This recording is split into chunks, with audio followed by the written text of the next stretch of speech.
So Ronald, I've been interviewing graduates about their experience at the school and what they thought of it, but I never did get a chance to, because you were always very quiet about that. But what was your experience at the school? What did that school mean to you? How did it affect you?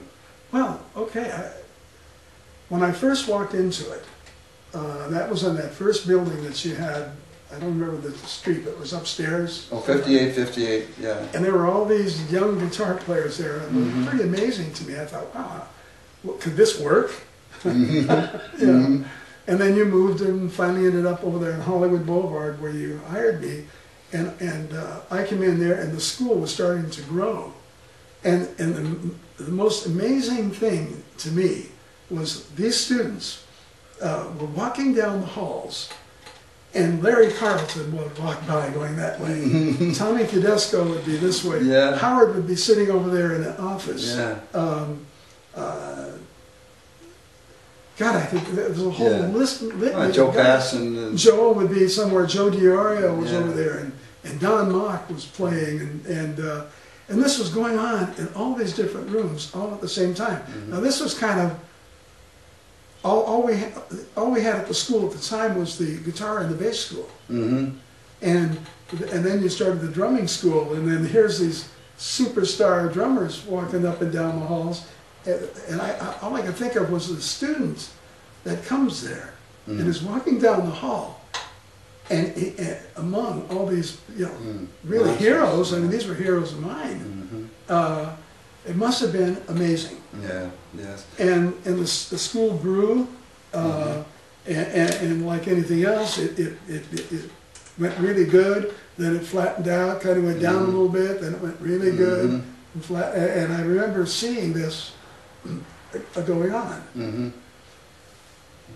And at any time of the day, you could walk into any room and you could hear an incredible instructor talking about stuff that when you and I were trying to learn to play the guitar, no, I could never find that. Well, nobody knew. Nobody had written books to explain it or anything like that. You think it's still that way today? I think so. Yeah, I'm sorry, go ahead. It's different. Because I talked to some of the instructors down there, and it's different. When we were there, it was like mom and pop. Yeah. I mean, Becky was like everybody's mother. And if they had any troubles, they'd go to her or they'd go to you. And you were like their old man, and you actually took some of them into your house to sleep. And then out and back, I'm talking about the Hollywood Boulevard place, out and back there was an area that you had fenced off, and we would have huge parties out there with tables and free hot dogs for everybody, and and here's the thing that was really neat. That school ran 24 hours a day. Students could go in there at 3 o'clock in the morning and get into a room and could practice.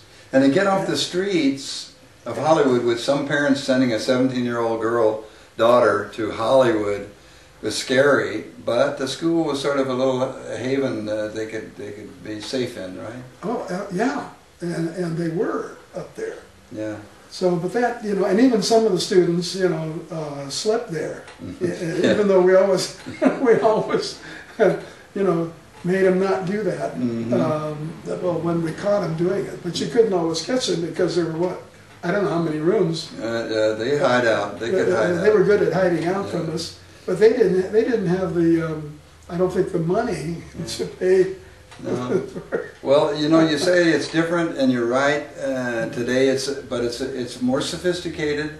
Some of the same instructors still there. The curriculum is the same. The people love the school like they always did. Yeah. And I was down there recently. We had a reunion for some of you grads. Probably will catch this.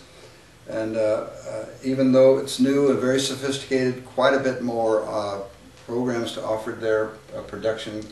All sorts of production, video, filming, production, but it's still got the same heart and soul to it that it always did.